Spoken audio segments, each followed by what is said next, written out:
Bandeko ba bolingo esika nyonso bozali topesi bino mbote. Oui, kombo nanga na benga mina kombo ya Papi Kombe. Liboso na biso tozali na mokambi monene ya mouvement LIDAP. Ye moko akomi présenter ye nani auti wapi akokiko yebisa biso lelo situation ezali kolekana mboka na biso République démocratique ya Congo. Ndeko mbote mingi ndeko na biso Placide. Mbote ndeko Papi Kombe. Bonne santé. Eza malamu? Nangolo ya zambe santé zali malamu. Ok, toye lisusu kotuna yo actualité. Avant to banana makambo to moni monde entier bazali ko tala makambo za koleka na monde tokoki koloba Coupe du Monde. Ba Congolais to ba partout na monde baza focaliser na makambo ya Coupe du Monde. Sikoyo biloko wana ekoki ko yebisa biso nini na situation oyo tozana ngolelo lilobe pa na yo. Merci ndeko Papi Kombe. Na pesi bandeko yoso kimbote na komona Yesu Kristo kimia ezala kati na bino na mokili mobimba bosika bozali kolanda biso. Bandeko oyo bazali kolanda biso na États-Unis d'Amérique, bandeko oyo bazali kolanda biso na Europe, na Asie, na mokili ya Afrika, Afrique du Sud, spécialement na kati ya mboka Congo. Kimia na Yesu Kristo ezala kati na bino. Pourquoi tozali kopesa bino ngonga yoso kimia liboso tetu banda ba mission na biso. Kimia ezali eloko oyo mokonzi Yesu Kristo ayeli biso. Pourquoi kimia wana? Bandeko soki ozali na kati ya nzala ezala moto ayeli yo bilamba ya kolata ndenge nini soki apesi yo biliate ayeli solution na likambo na yo te. Soki ozali na kati ya boloko ezala baye kotala na bandeko ndenge nini soki balobi likambo etali libération te masolo wana ezali na tina te.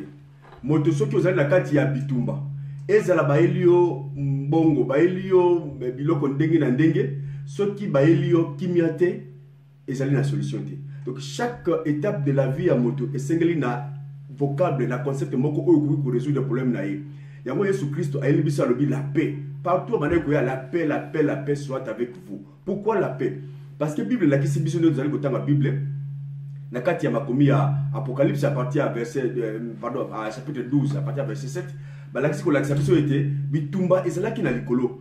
Bitumba ezalaki na likolo kati ya mpemba na ba anzelo bandimela kiye pe na bazelo o batikala ki fidèle na kati ya nkolo Yesu Kristo. Bitumba esalema ki kati ya pemba appel de bitumba wana akiti na se. Yango na amemi bitumba na kati ya se. Bitumba ye na kati ya se ayeli mobulu na kati ya se ko koti sa désordre. Yango wana taka koti désordre balobi ete mawana bino bato bazana na kati ya se pamba te monguna akiti kati na bino na kanda nyonso pamba te ayebi ete tango na etikale muke. Yango na azali na kanda pa ayeli bitumba na kati ya mokili. Donc lelo tango tozana bitumba to na ba conflit ezali conséquence ya kokita ya kadi ya pemba na se ya mokili oyo. Yango tango Yesu Kristo aye mona na Nzambe aye ko sikola biso ayeli biso d'abord la paix. Parce que nous avons besoin de la paix. Voilà pourquoi nous commençons par la paix parce que Congo est na kati ya bitumba. Congo est na mboko ya kadi ya pemba. Yango biso tango tozonyo tozali koloba tozali ko banda d'abord na kimia na Yesu Kristo. Pamba te LIDAP oyo ezali mouvement na biso ezali mouvement oyo tozui Yesu Kristo comme référence. La libération. Tout le monde a dit libération d'abord, démocratie après. On ne peut pas se libérer ceux qui ont des armes proportionnelles à la libération. Il y a des armes à la libération et dans la Bible. Parce que tout le monde dit Jésus Christ est le premier grand libérateur. Où il a libéré le monde entier. Il y a des personnes qui ont Jésus Christ dans la carte. Si on a c'est l'actualité. L'actualité oblige les lots pour l'état soccer, football dans mon climat. Mais la région na mingi lokola tout congolais na se plaka na ngo mingi mais ezali ka jia pamba te ezali leçon munene football wana ezali komona wana ezali leçon munene na kati ya football ezali na 3 résultats victoire nil ou bien défaite et chaque équipe azali ko beta balle game na en fonction ya résultat oyo azali koluka okomona ta mso équipe ezali déterminable lelo il faut to gagner match oyo soki to gagner match oyo te tozali éliminer ba ko beta match na mentalité ya victoire. Comme on a pu mettre une chose, match tout single à nil. Si tu as nil, déjà qualifié. Bah, on peut match en fonction qui va pour la T, au moins victoire ou bien nil. Puis, comme on a une équipe qui est à Copola. Bah, le meilleur joueur, bah, joueur, il y a deuxième qualité. Bah, le but que le photo pour la match pour que tu éviter le quart déjà qualifié, tu éviter tel adversaire dans la prochaine étape. Donc, on joue le football en fonction de calcul. Donc, chaque calcul a un jeu spécial où entraîneur à côté. Nous avons dit le match entre Portugal et l'Espagne. Qu'est-ce qu'on a vu? L'Espagne a joué avec un joueur, Ronaldo. A bêté en direct un joueur Moko. C'est ça le problème aussi même dans la vie politique. Vie politique, ceux qui sont allés dans leader, t'es Mboka et Baby. Le problème du Congo, c'est ça aussi le problème. Ceux qui sont allés dans leader, mon côté, beaucoup bête à balle, mais le leader a, n'est-ce pas, l'espoir.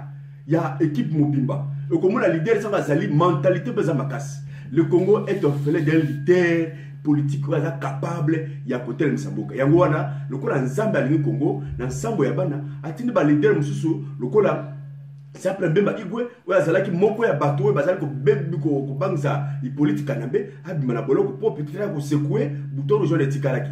Donc c'est un peu ça. Et tant qu'on laisse on tirer la carte, il y a football les Alini.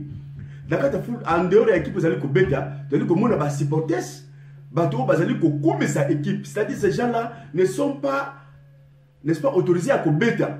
Mais le fait que Bazali ko comme sa équipe, ils ont sa motivation, peu courage, n'a pas. Joueur va gagner va kena liboso ba nzembo ba applaudissement ezali concours munene na kati ya club yango mona ka soki club ko beta libanda ba marqué bi le bi marqué à l'étranger contre double parce que supporter ezali 13e joueur alors na bitumba oyo ezali ko buna soki lelo ezali ko buna bitumba oyo yo ndeko na ngai soki ozali na capacité te makokite parce esengeli na moto yosa le kana vidéo à le kana télévision koloba non ezali privilège te ezali au contraire risque munene mais yo moto oyo zali ko zwa nouvelle oyo ya libération nouvelle oyo ya makamboka musana ezali nini ko applaudir na ezali ndenge nini ezali ko zwa information oyo ko kabola tant que information ya libération diffuser ça partager yango c'est ça ta contribution na bitumba ya mboka. Voilà les contributions, la contribution des alliés qui n'a eu message à libération. Et où tu pas un déco, Songolo, et où tu pas un déco Pakala, et où tu pas tel leader, message aux alliés, message à l'élo, n'a eu yango, n'a pas yango. C'est ça ta contribution. Donc, on a la question de Tuningaï, où est allé ma solo et à football. Voilà les leçons qu'on peut tirer dans le niveau à football. Football, les alliés là-bas calcul, et la politique, les alliés là-bas calcul, il faut n'engoana. Donc, il y a des autant aux alliés qu'on soit information, aux alliés qu'on soit message à libération. Il faut penser un go. C'est ça ta contribution à l'habitude Kubuna. Parce que l'autre c'est un système évangile, il y a libération. Au Congo, nous devons libérer le pays avant de parler de la démocratie. Voilà l'essence de notre combat, l'essence de notre mouvement. Libération d'abord et démocratie viendra après. Que Dieu vous bénisse. Ok, merci mingi toyoki vraiment makambo zako yebisa biso ezako kota vraiment na mutu toyoki vraiment nzambe apambola yo na ba réponse na yo to koti susu na question mususu donc depuis to sala ki émission ya suka donc ba question ezako bato bazako komelangai bato bazako luka ba yeba au juste nini oyo nani ndeko na biso Placide aza nani auti wapi na ide na ye ndenge nini po bazako tala ba ide na yo bazako tala ba cohésion d'idées bazako tala bi azako loba avec cohérence sikoyo moto yo aza nani est-ce que réellement bato balingi ba yeba yo po moni na Congo il faut zala mwana ya ndeko ya kulutu ya po ozala na kombo ba mususu ba uta donc na neya bazana kombo te mais siko bato balingi ba yeba oyo Placide Nkoso aza nani auti wapi alingi kopesa ba congolais nini lisusu ya sika o ba congolais ba yokana note o ba mona na note lilobe pa na yo. Merci Zali Mutuna et Mounel Peputuna et Agoseka. C'est ça aussi, tout cela, émission qu'on a ici, Mikolo Leki, bah, Oyo Bazali, bah, abonné na chaîne de YouTube, la mission Bazali, peu comme on a, peut avoir la vidéo déjà, bah, vous attend, vraiment, à beau s'abonner, Placide Nkoso, YouTube, beau s'abonner, na kasi, bah, la mission, vous ne regretterez pas, mais bien au contraire, vous gagnerez quelque chose, na Oyo Tali Bitumba Libération. Na sala que l'émission, dans le biais était, Moko ya ba, ma bé ya ba Congolais, c'est-à-dire une des faiblesses des Congolais, c'est que, vous allez en dire dans le dictionnaire, Oyo, bah, comment on a un dictionnaire, ce qui comment on a la tu peux parler de la vérité, mais ça ne sera pas vraiment écouté, bah, je salue peut-être Moko Yamabe. Mais, les noms histoire de l'acceptation, parce que notre constitution, c'est la Bible. La Bible est livre par référence, où on tirer des éléments, des leçons de libération en Congo. Parce que, tu connais pas un Zambé, Zambé est un Zambé, tu l'as dit, la Canabiso. Zambé a dit que je suis le secret de la victoire de la RDC. Alors, Bossa la Nangai, Boza la Nangai, Boba Kombo Nangai, Boka la Kombo Nangai, Ngapena Kuzanabino. Voilà pourquoi c'est ça la source de notre énergie, la source de notre force, la source, n'est-ce pas, de notre intelligence. Ezali Nzambe. Maintenant, où est allé placer des Kosazalina? Je suis congolais comme tout congolais. Mais la réponse, on a coupé, c'est aspect beaucoup de la Bible. Bible, où est la réponse à ma question, surtout à Zalango, à Mokili.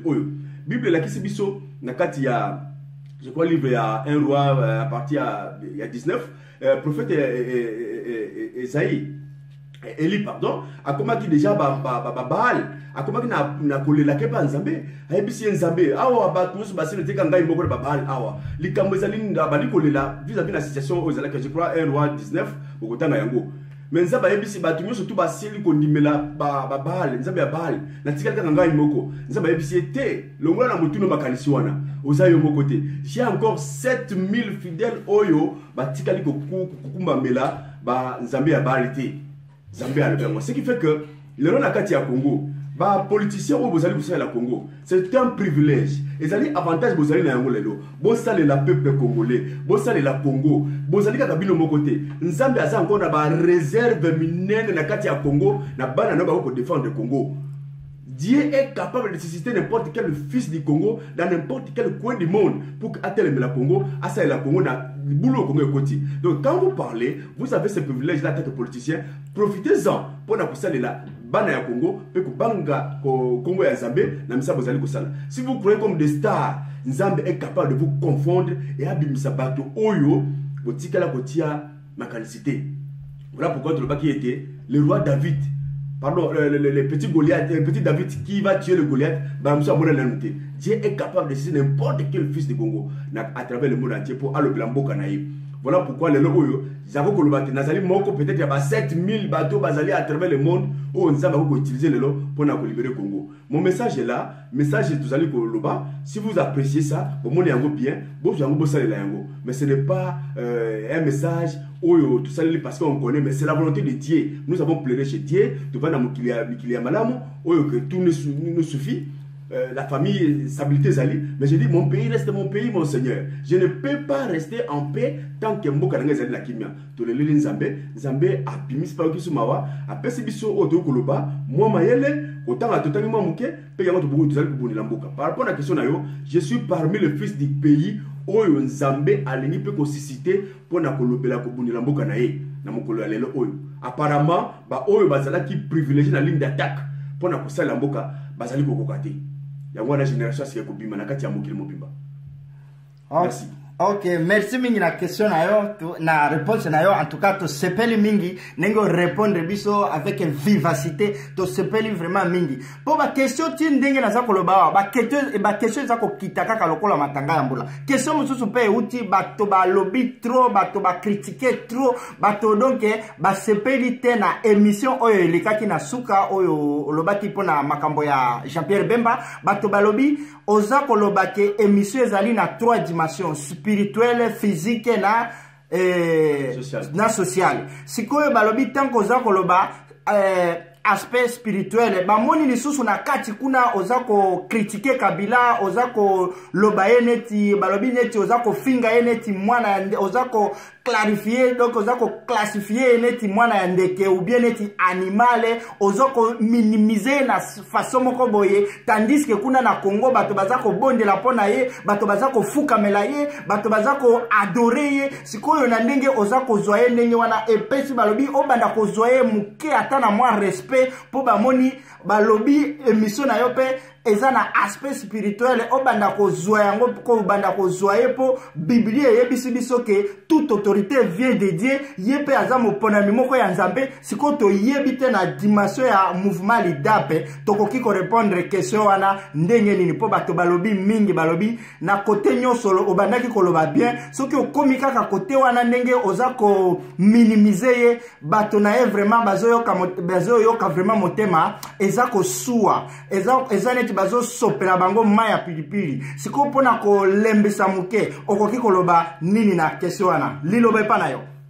Bon oyo bo bande bazali ko benga Joseph Kabila oyo azali moyibi ya Kombo c'est-à-dire usurpateur oyo Kombo la azali politique kanambe le Rwandais il faut tout le bas donc moko ezali ya kati na biso ba congolais parce que la vérité libère pour un chrétien mais la vérité tue pour tout celui qui ne croit pas à Jésus-Christ. Ce qu'on dit, c'est la vérité pour Mayo.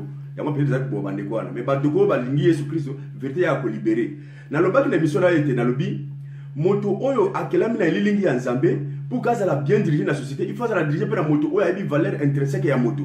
Ce qui a une valeur spirituelle, on peut diriger moto. yango wana Hippolyte Kanambe na benga ki azali lokola nyama azali na makanisi ya bomotote azali un homme animal. Et ce que j'ai dit, ce n'est pas moi Placide, c'est la Bible. O ezali constitution na biso. Okoautoriser ngai natanga un passage biblique lelo pour la l'examiner que on a lobaki ezali ngai te ezali bosolo na kati ya Bible. Surtout que na 1 Corinthiens 2 à partir à verset 11 jusqu'à 14 na kotanga boli misangai na la l'examiner que ya solo Bible on a sibi awa ezali constitution na biso pe bokomona nini Hippolyte Kanambe azali na kati ya Congo.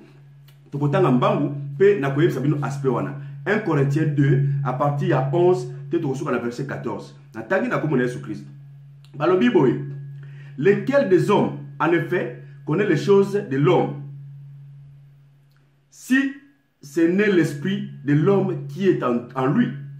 De même, personne ne connaît les choses de Dieu si ce n'est l'esprit de Dieu.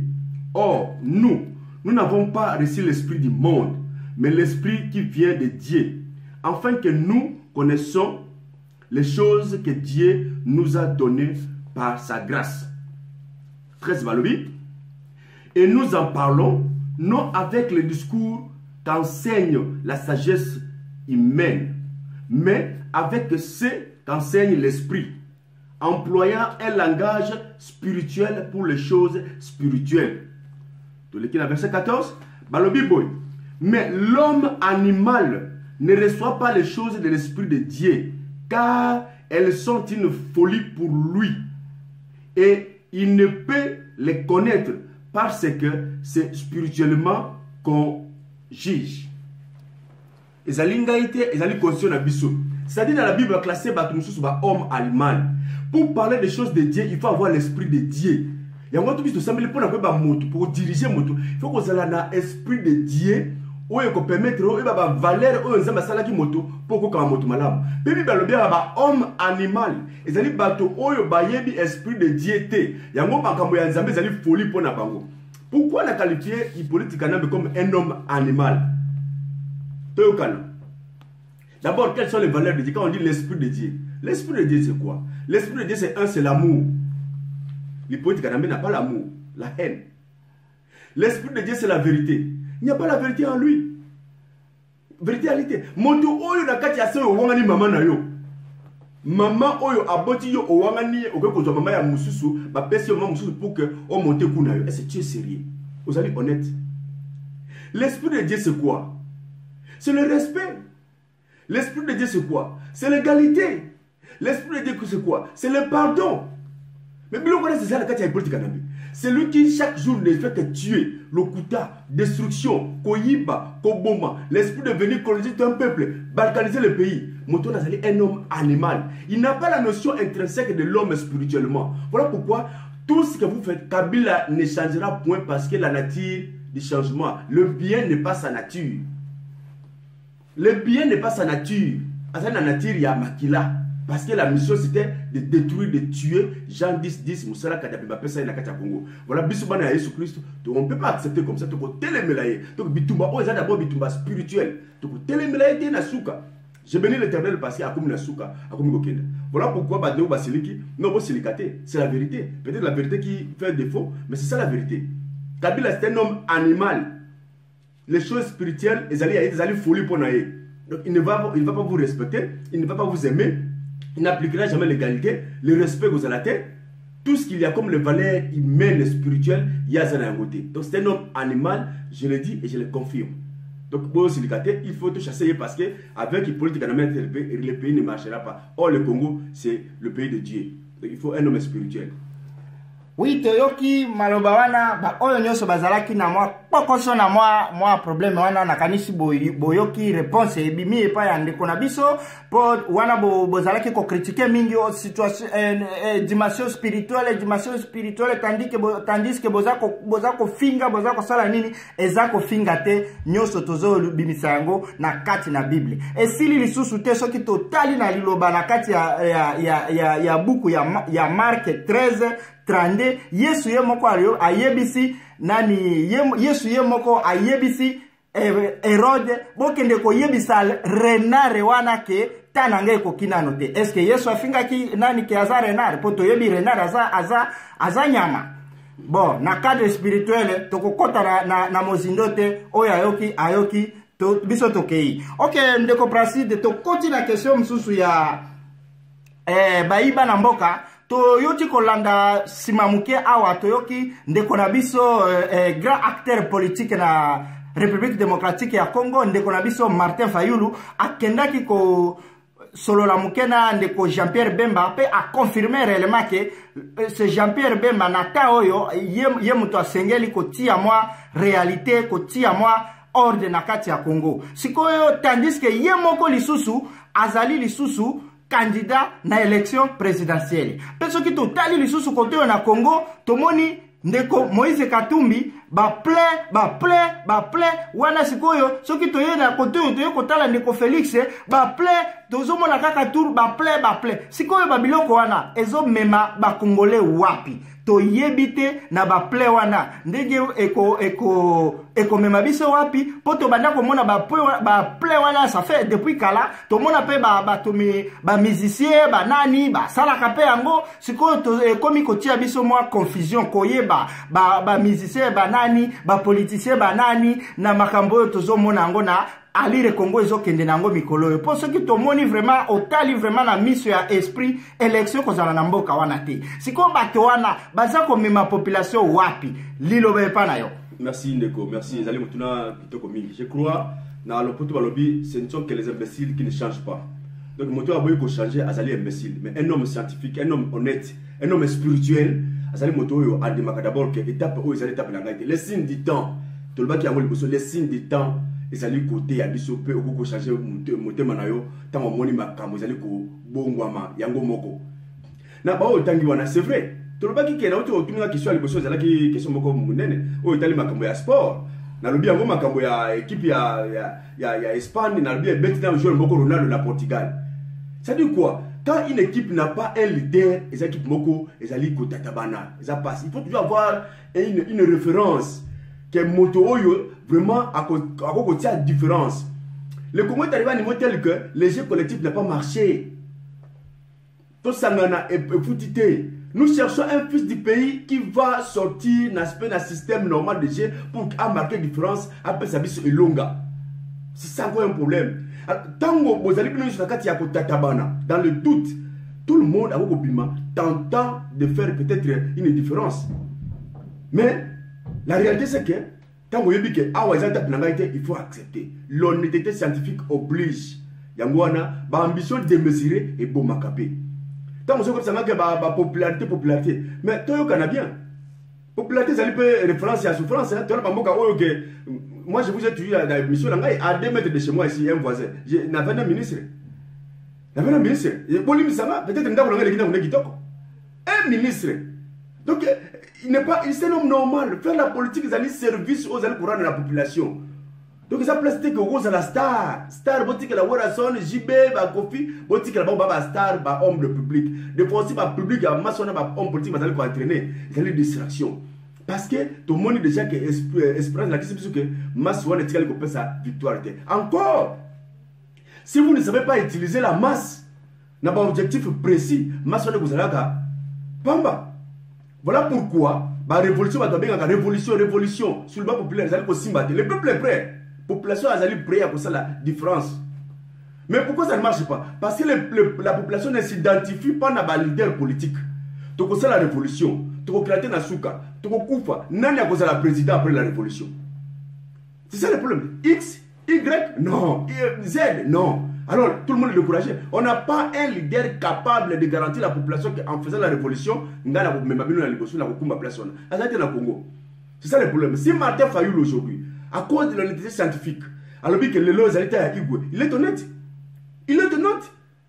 On est tout simplement parce qu'il y a tout ce qu'on a fait, ils allaient combiner moto moko atikala quitter pour ça la différence dans le terrain. Vous n'êtes pas moins important les leaders au Bazali Bounaka Tamboka. Mais vous avez été limité. Hippolyte Kanambe ne crée rien à Katia Congo Lelo.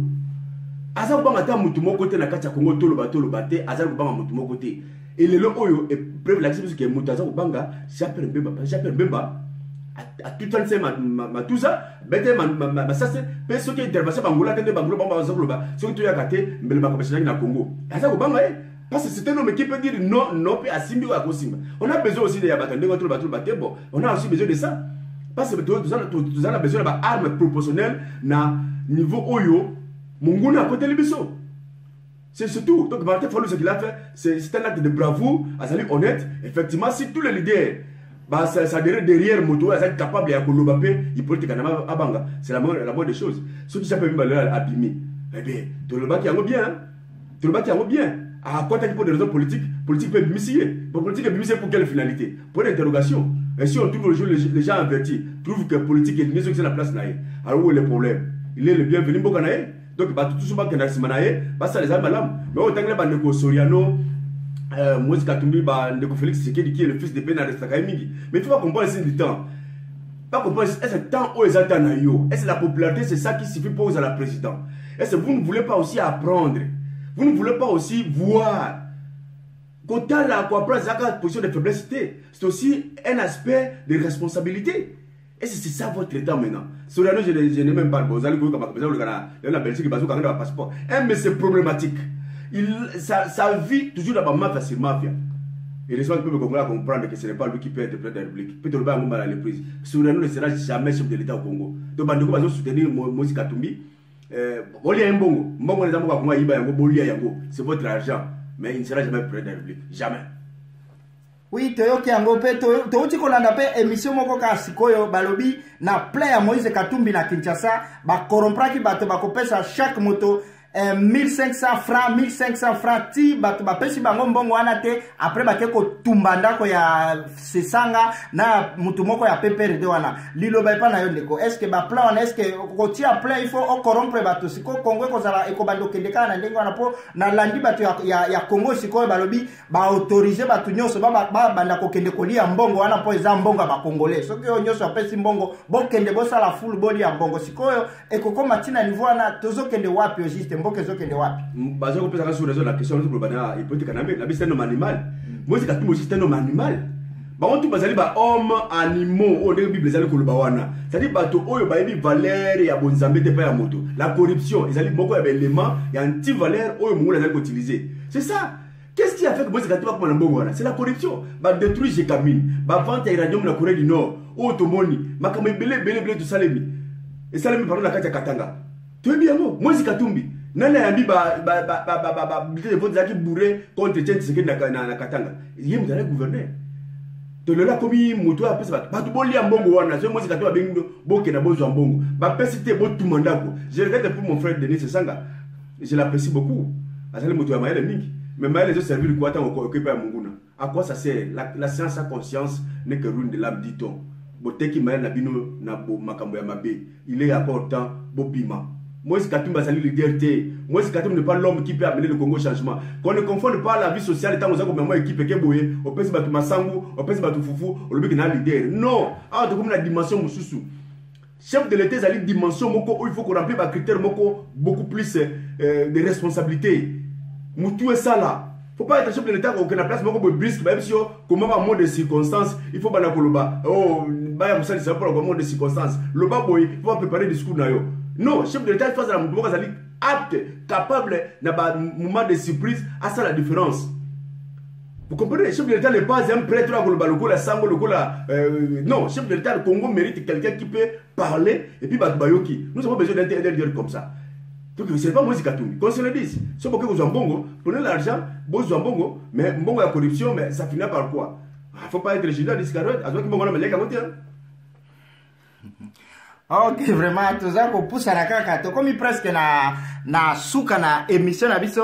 Question moko lisusu ba uti kotinda la biso sikoyo, parce que tolandi réalité la République démocratique du Congo depuis babimisa ki Igwe, depuis le 8. Problème est comme la Congo lelo babandi koloba makambwane zongi lisusu o baswahili o bangala or ba message wana ezala ke esili ko bimisaka ka Jean-Pierre Mbemba tomoni ba langage wana ebandi kozonga sikoyo oke bato bazolinga bomoko poto pusa Congo liboso siko ba langage wana au juste to bandaki komona da ba nenyo so bandaki koleka mo wane bandaki ko prononcer ngo lisusu te mais depuis kaka babimisi Jean-Pierre Mbemba ba langage wana ezongi siko la kisa nini na epa ya ba Congolais. La paix a changé les camps. Au banc c'est les camps. Parce que supposons que vous allez me maîtriser tellement la gakutu ba kamwa na te ya tribalisme wana. Parce que nazali fui ya bateau mususu to tikala ko bana bango na mokili oyo mais qui sont congolais. Na gakutu ko balé ko wana te. Mais tango ye Kabila oyo azali moto ya est ndeko ya est. Est ya ba Rwandais et pas est ya Congo parce que ba Rwandais pas bana est. Aye ko yiba ba élection. Asali nini lelo. Qui sont les grands perdants ya régime et occupation. Ils va est va passer pouvoir. N'est-ce pas? Goma, Beni, Rutshuru. Za place oyo yena ndeko na ye bazala zuluwe bazala kuboma mingi babo to lamboko. Babo to lamboko wana bapesa bandeko na bango Rwandais. Alors cette futilité wana e uti wapi. Donc ezali ko la encore que quand ya munguna e kontina bulu yeke. Ezali ba arme oyo bandeko ya occupant bazali ko utiliser là pour que ba discréditer encore Jean-Pierre Bemba pour que ba ya ko kontina sur mubulu enfin que guerre ya est ouest ezonga et là on va te bonner à Congo to boy yango to lingi que le meilleur gagne que le meilleur akala ba élection to ko sala tango hypothèque na ba o kana pas de le bien été to ko sala jamais ba élection na Rwanda liboso ya pays na biso na motu ya pays na biso donc vraiment na est ouest ils allaient armes de faiblesse oyo batu ya ngambo ya hypothèque na ba zali ko utiliser pour na ko konta mobulu na kati ya mboka to boy makambo wana. Ok, merci mingi toyoki nini na yo, mais tokomi na question presque ya suka, tolingi toyeba génération Jean-Pierre Bemba lelo na Australie, ezali ekomi na niveau nini, na eza na relation nini na MLC. Lilo bepa na yo. Bon, to lobaki ya mbale l'équipe, bon, je crois ngana zali na mouvement oyo to bengi leader, c'est la libération d'abord, démocratie après. Bon, tout ce qui est dit bien, parce que nous bazali ko sala la mboka na cadre ya patriotisme, o balobi ete mboka ezali na kati ya occupation, qu'il faut to libérer yango, batu wana tuzali na kamoko. Jean-Pierre Bemba bazali moko ya batu bazali ko lobake, le pays est occupé, il faut to libérer yango, ba discours na ye aloba yango mingi, to landa yango ke na kote ka mabelete, un sentiment kote ka mate, na zaki mandoki pona monete banguna ba yiko kota mboka na ngai, ils sont quelques discours patriotiques to ya besoin yango, lokolo lobaki bande ko tien seke de Wambulumba, ba bande ko Norengwanda, ba patriotes bazali belé. Si tous les patriotes peuvent se réunir pour ko sala discours moko commun ko libérer mboka, ils allaient bienvenus. Yangwana génération Jean-Pierre Bemba eux allaient différents na MLC, je dois le dire, ils allaient différents parce que la génération Jean-Pierre Bemba ce n'est pas un parti politique. Ils allaient ONG, ils allaient mouvement beaucoup social, c'est ça politique. Mais peut-être par conséquence, moi je ne suis pas de MLC, mais je soutiens Jean-Pierre Bemba dans la idéologie wana. C'est-à-dire, génération Jean-Pierre Bemba, ils allaient mouvement ou ils allaient social pour avoir objectifs sociaux pour élever niveau économique, niveau social et à peuple à travers ba misala na ye bilanga pêche nyuso ba plantation bilo bazali ko sala pour que peuple mo ka s'auto prendre en charge en fait à changer le quotidien na ye ya ngwana makati wana ko sala ke lobby sima lobby moi ba cotisation moi moyen monani to me ba to sala ba to suma ba minyama to suma ba ndobo to suma ba filet to sala to boy pona ko pesa ba population na intérêt en boka ba s'auto développer parce que tant que population est capable ye moko a kona masangu na ye ateka yango pa futi na classe petit que comment lelo arme ya richesse ils allaient moi ba ko s'enrichir, il faut ça la politique pour s'enrichir, il faut que la mentalité wana na ba congolais que ce ko la politique il va ko ça la service moko ko za la kutu ko s'appauvrir alors ce ko lingo za mbongo que na ko sala business que na ko kata bilaga na yo kona masangu na yo kona nguba na yo sala o esalemi pour oteka yango o za mbongo kuma homme économique mais ce ko la politique pour na ko za mbongo c'est le kuta alors il faut que laver mentalité wana alors pour laver cette mentalité là il faut que bana d'abord ko pesa bana ya mboka ba capacité oyo ko permettre bango basala ba misala na bango personnel pour que ba élever niveau économique na bango en fait que politique za eloko moko ya luxe te eza eloko ya sacrifice. Voilà pourquoi j'ai été sollicité na niveau oyo ya génération Bemba pour na makanisi wana comment on peut faire pour aider les Congolais na niveau oyo bazana yango ya C au moins que pays riche pour na ko permettre bango ba élever niveau social na bango. Et moi la génération Bemba bazali génération ONG moko zali na ba finalité pardon économique sociale pour na ko aider population à se prendre en charge économiquement et socialement. Donc il n'y a pas tellement un trait direct avec la politique. Sinon, parce que j'ai mon obédience politique. Donc je reste à la maison que vous allez pouvoir laisser un mot malem et l'objet de ça dès que le président Jean Robert Bopé Nankumu ou Azali à Liège, depuis Guabimaki, ceux qui ont zongi tout ça la sortie officielle à niveau Australie, peut-être au Tamboula, le mot climat pour la colère ça, qu'on pense à idéologie ou la prise en charge sociale de la population congolaise, où ils allaient moko ya objectif, oyo igu azali kolinga, ceux qui le bisma le bisma sabi si à Zoabokonzi. Voilà un peu ça, c'est là, ils ont qui madame, mais malin, vous allez au Kenda, avec Dieu, nous ferons des exploits. Donc, tout va bien se faire parce que Dieu est derrière nous. Ok, merci mingi. Lilo baya suka ipana yo, o pesi bato message nini pona programme ya Igwe na Australie, o pesi bato message nini. Oui, tant que tu as Igwe, na situation que Igwe a préféré pour choisir pour aller en Australie, et ça dit na table, vous savez tout le monde bien que la politique peut bloquer le droit de tout le monde dans procès naé. Ça dit quoi? Ce qui était hier possible, ce qui est possible aussi aujourd'hui. Le peu que ça a changé, mais ils allaient dossier beaucoup de sécurité, par condition de sécurité, elle que se poser, mais sinon si plan pratique, si plan le premier plan social, Igwe a allé prêt à aller en Australie pour la passer moi temps peut raisonner et tu vas côté la dernière après makambo ils allaient là service judiciaire moi tant on va passer programme de possible ba formater je crois au coin au Australie de l'Obaki si on dit à l'indi lobby mais sinon pour aujourd'hui c'est encore confirmé que Igwe a pour ça déplacement en Australie mais tu côté la lobby ndenge ni makambo koleka donc ils allaient ndenge wana moi de la fête l'Obaki na bino les autres allaient dans évangile il y a libération peuple congolais ne faut pas vous fatiguer. Tout celui qui vous amènera un discours qui n'a pas trait à l'occupation, bon, il s'il faut aller aux élections aujourd'hui, des bâtiments allez bouger élection. Bon, que l'élection n'a Kabila pour n'a politique n'a pour la nini. N'a pas gagné politique n'a pas pour allier à Kenate. Tous les signes et la question qui est allié à Kenate. A commis si vous bande, bamboanaye, bah comme déjà pour ça déjà bah avance pour la sécurité, candidat unique n'a biso, candidat pour la sécurité, candidat naturel n'a biso. Alors pourquoi accepter toujours la logique wana aussi le temps possible oui déjà que moi wana a lingité bah les déjà ba prémisse déjà kola kisake à kokena na pouvoir té il faut qu'on libère d'abord le pays et après tout ça la élection oh ya bo solo ya bo somi comme on parle même de on a parlé même de hypothèse de transition sans Kabila on peut parler de la transition sans Kabila yemo Kabila kozala pendant ce temps de transition il sera où là c'est la seule émission on a quasi bandeko bazali abonné bazali collaborer la réponse na biso sur une certaine hypothèse il y a transition sans Kabila lui sera où pendant ce temps là de transition parce que tout ce qu'il a volé le crime a sali il ne sera pas un homme libre alors à cause de la période de transition quel sera son rôle au moins quand on il après pour déstabiliser il faut d'abord le maîtriser il faut d'abord qu'on tienne la place pour avoir diriger sur terre donc pour ça que aspect il y a Apocalypse 23, où que l'ennemi sera lié pendant 1000 ans quand Jésus-Christ viendra. Afin qu'il ne puisse pas influencer le monde. Il faut que Kabila soit lié pendant un temps aux ceux qui transitionnent au Salema, afin qu'il ne puisse pas influencer la transition.